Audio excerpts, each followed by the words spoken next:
Friend, कैसे हैं आप सब। मैं नूतन नूतन के रसोई में आप सभी का फिर से स्वागत है। फ्रेंड्स, आज बहुत दिनों बाद मैं फिर एक नई कहानी के साथ आप सभी के साथ आई हूँ, जो कि बहुत ही मज़ेदार है और आजकल के ज़माने पे है। आजकल जैसी हो रही है ना, उसी के अनुसार ये कहानी मैं सेट की हूँ और लिखी हूँ। तो सोची कि क्यों ना यह कहानी आप सभी के साथ भी शेयर करूँ। तो सबसे पहले मैं कहानी के नाम बता दे रही हूँ फ्रेंड्स। तो कहानी का नाम है पापा जी अब बस कीजिए। कहानी का नाम है पापा जी अब बस कीजिए।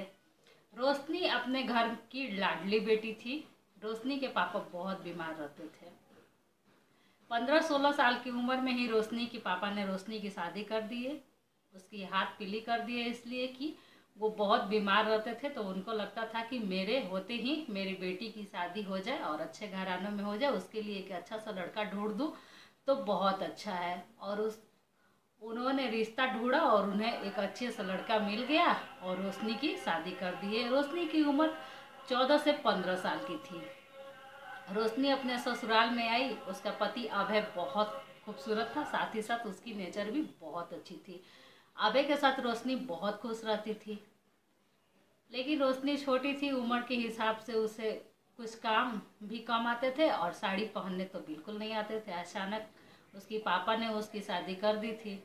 तो उसने अभय से पूछा कि मैं घर के कामों को साड़ी पहन के नहीं कर पा रही हूँ, तो क्या आपकी मर्जी हो, आपकी इजाज़त हो तो मैं सूट पहन के घर के कामों को निपटा लूँ।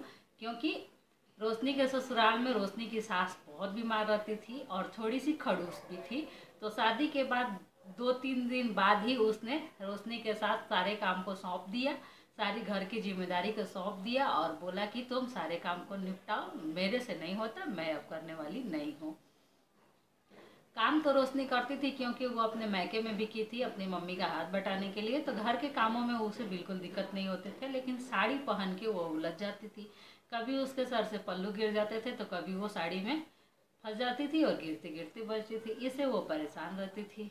अभय ने बोला कि हाँ, घर में तो कोई ऐसा मेंबर नहीं है कि तुम्हें साड़ी पहनने से रोके और तुम्हें रोक टोक करे। मम्मी की भी आदत वैसी नहीं है, तो तुम सूट पहन के काम कर सकती हो।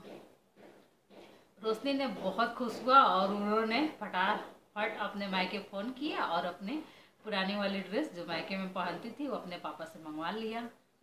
और कुछ ही देर बाद उसने साड़ी को चेंज किया और सूट पहन लिया। फिर शाम हुआ तो रोशनी ने चाय बनाई और चाय अपने ससुर जी के कमरे में लेके गई। ससुर जी ने देखा कि रोशनी ने सूट पहन रखा है तो बोला कि रोशनी, ये क्या तरीका है, किसकी इजाज़त से तुमने साड़ी को चेंज करके सूट पहन ली। मेरे घर में बहुओं के साथ ये सब नहीं चलता है। तुम जाके पहले साड़ी पहनो, उसके बाद मैं चाय पीऊँगा। रोशनी की आंखों में बहुत मोटी मोटी सी आंसू आ गए। उसने रोने लगी और तुरंत आके साड़ी पहनी और फिर चाय ले जाके ससुर को दे दी। उसके बाद रोशनी ने फिर साड़ी पहनना ही शुरू कर दिया। सूट नहीं पहनती थी, लेकिन हमेशा की तरह वह काम में उलझ जाती थी और साड़ी का पल्लू सर से गिर जाता था। कभी उसके पैर में पल्लू फंस जाते थे तो वो गिरते गिरते बचती थी। बीच बीच में ससुर उसके टोकरे रहते थे, ये क्या तरीका है रोशनी, सर का पल्लू गिरा के पूरे घर में घूमती रहती हो। तेरे मायके वाले, तेरी माँ तुझे कुछ सिखाई नहीं किया कि ससुराल में कैसे रहते हैं। इन सब बातों से रोशनी बहुत तंग आ गई थी। सास तो रोशनी की कुछ नहीं बोलती थी, उसे अपने खाने पीने से मतलब रहता था, लेकिन ससुर बातों बात में उसे टोकते रहते थे। अंदर ही अंदर रोशनी बहुत तनाव में रहने लगी कि पता नहीं किस कीचड़ में मेरे बाप बाप ने मुझे ढकेल दिया और शादी कर दी। इसी उम्र से मुझे पता नहीं क्या क्या झेलने पड़ रहे हैं। लेकिन डर के मारे वो अभय के साथ भी शेयर नहीं करती थी कि अभय कुछ भरा बुरा ना बोल दे। वो मन ही मन बहुत उदास रहने लगी और जैसे तैसे घर को कामों को निपटाने लगी और अपने कमरे में बंद रहने लगी। एक दिन की बात है कि रोशनी की सासू माँ बहुत तेज बीमार हो गई और उसे देखने उसकी ननद और नंदोई आए, साथ ही साथ ननद नंदोई के सास ससुर दोनों आए। सब लोग घर में बैठे थे। रोशनी पूरा दिन काम में लगी थी। कभी नाश्ता लेके आती थी, कभी चाय लेके आती थी, कभी पानी लेके आती थी, कभी खाना लेके आती थी। रोशनी के ननद के जो ससुर थे ये रोशनी को देखते रहे और उन्हें बहुत अच्छा लगा कि कितनी संस्कारी बहू इतनी कम उम्र में आई है, कितनी संस्कारी बहू ने इन लोगों ने ढूंढ लिया, कितने अच्छे से इनका घर संभाल रही है। उन्हें बहुत अच्छा लगा और वो अपने आप पे काबू नहीं कर पाए। उन्होंने रोशनी के ससुर से बोले कि आपने तो बहुत अच्छी, बहुत संस्कारी बहू ढूंढ के ले आए हैं। मैं जब से आया हूँ देखे जा रहा हूँ कि इतने कम उम्र में भी ये इतने काम किए जा रही है और इसके चेहरे पे सिकन भी नहीं है। सामने खड़ी रोशनी भी इस बात को सुन रही थी और उन्हें मन ही मन लग रहा था कि एक मेरे पापा ससुर हैं जो इतने खड़ूस नेचर के हैं और एक मेरी ननद के ससुर है इतने अच्छे हैं। और उन्होंने तारीफ करना शुरू किया, आपकी बेटी को तो कुछ आता नहीं। रोशनी की ननद जो थी मायके से बहुत लाड प्यार, बहुत दुलारी हुई थी और मैं ससुराल में जाने पे भी उनके घर में काम करने वाले थे तो रोशनी की ननद बहुत कम ही काम करती थी, उनको कम आता भी था। तो उन्हें बोला कि आप अपनी बेटी को तो कोई संस्कार नहीं दिए, पर कोई बात नहीं, मेरे घर में तो नौकर चाकर हैं तो मेरे घर का काम कर लेते हैं। मैं तो आज तक अपनी बेटी, आपकी बेटी पे कोई दबाव नहीं दिया, बिल्कुल आपकी बेटी को मैं अपनी बेटी समझता हूँ। रोशनी के ससुर बोले कि हाँ, मैं भी तो रोशनी को अपनी बेटी ही समझता हूँ, बिल्कुल बेटी की तरह रहने देता हूँ इसे, जो मर्जी वो करती है, पूरे घर में भाग दौड़ करती है, जैसे मर्जी वैसे रहती है, जो मन करे वो पहनती है। ये बात रोशनी से सुना नहीं गया और वो अपने कमरे में चली गई। अपने कमरे में जाने के बाद भी वो कुछ देर खड़ी रही कि क्या आगे क्या बातचीत होता है। तो रोशनी के ससुर रोशनी का तारीफ पे तारीफ किए जा रहे थे, हमारी रोशनी हमारी बच्ची की तरह है, मैं बिल्कुल अपने बच्ची की तरह इसे प्यार करता हूँ, बिल्कुल अपने बच्ची की तरह रखता हूँ, कोई पाबंद नहीं है। जब से हमारे घर में आई है उसी लाड प्यार से रहती है जैसे वो अपने घर में रहा करती थी।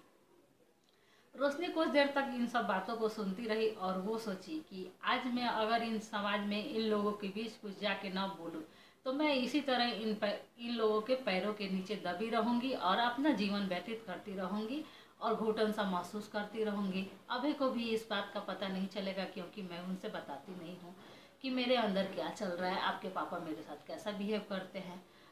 उससे बर्दाश्त नहीं हुआ और वो सोची कि आज मैं बोल ही डालूंगी सबके बीच जाके कि मेरे ससुर मेरे साथ कैसा व्यवहार करते हैं। और उसने गया और सबके बीच बोला, पापा जी अब बस कीजिए, बहुत बोल लिए आपने, मैं तब से सुनी जा रही हूँ, आपके चेहरे पे तो नकाब लगा हुआ है पापा जी। मुझे तो बिलीव ही नहीं होता कि इतनी भरी संस्कार वाली बातें आपके मुंह से निकल रही है और आप बोलते हो पापा जी, जो कि मैं घर में जिस दिन आई थी तीसरे दिन से ही आप मेरे ऊपर एक ना एक आरोप लगाए जा रहे हो। साड़ी की पल्लू गिर रही है, मैडम का काम नहीं करती, मुझे साड़ी पहनने नहीं आती, माँ तो कुछ नहीं बोलती लेकिन आप बात बात में ही मुझे टोकते रहते हो और आज इन सब के बीच बैठ के इतने अच्छे बन रहे हो पापा जी। अब बस कीजिए, अब आपका नहीं चलेगा, आप जैसे हो वैसा बोलो, अपने सर से नकाब को हटाओ। तो फ्रेंड्स, कैसी लगी ये हमारी कहानी आप सब कमेंट करके ज़रूर बताइएगा। और हाँ फ्रेंड्स, मेरे चैनल पे बहुत सारे सब्सक्राइबर आ रहे हैं, मुझे सब्सक्राइब कर रहे हैं और मुझसे करवा ले रहे हैं और फिर पीछे से भाग जा रहे हैं, तो प्लीज़ ऐसा नहीं कीजिएगा। बहुत सारे सब्सक्राइबर मेरे हट जा रहे हैं, मुझे बहुत दुख होता है इस बात का कि मैं सबको करके रखी हूँ, मैं किसी से हटती नहीं और सब मेरे चैनल से हट जाते हैं। तो आप सब प्लीज़ सब्सक्राइब कीजिए तो निभाइए, मैं भी निभाती हूँ। और हाँ, मेरी कहानी अच्छा लगे तो मुझे एक लाइक ज़रूर दीजिए। और फ्रेंड्स, जो भी हमारे चैनल पर नए हो और उनकी हमारी वीडियो अच्छी लगे तो प्लीज़ मुझे एक लाइक ज़रूर दीजिए और मुझे सब्सक्राइब ज़रूर कीजिए और साथ में बेल आइकन की घंटी को ज़रूर बजाइए ताकि आने वाली हर नई वीडियो की नोटिफिकेशन आप सभी के साथ पहले शेयर हो। मैं मिलती हूँ किसी नई वीडियो, नई कहानी, नई रेसिपी के साथ, तब तक के लिए बाय, थैंक यू।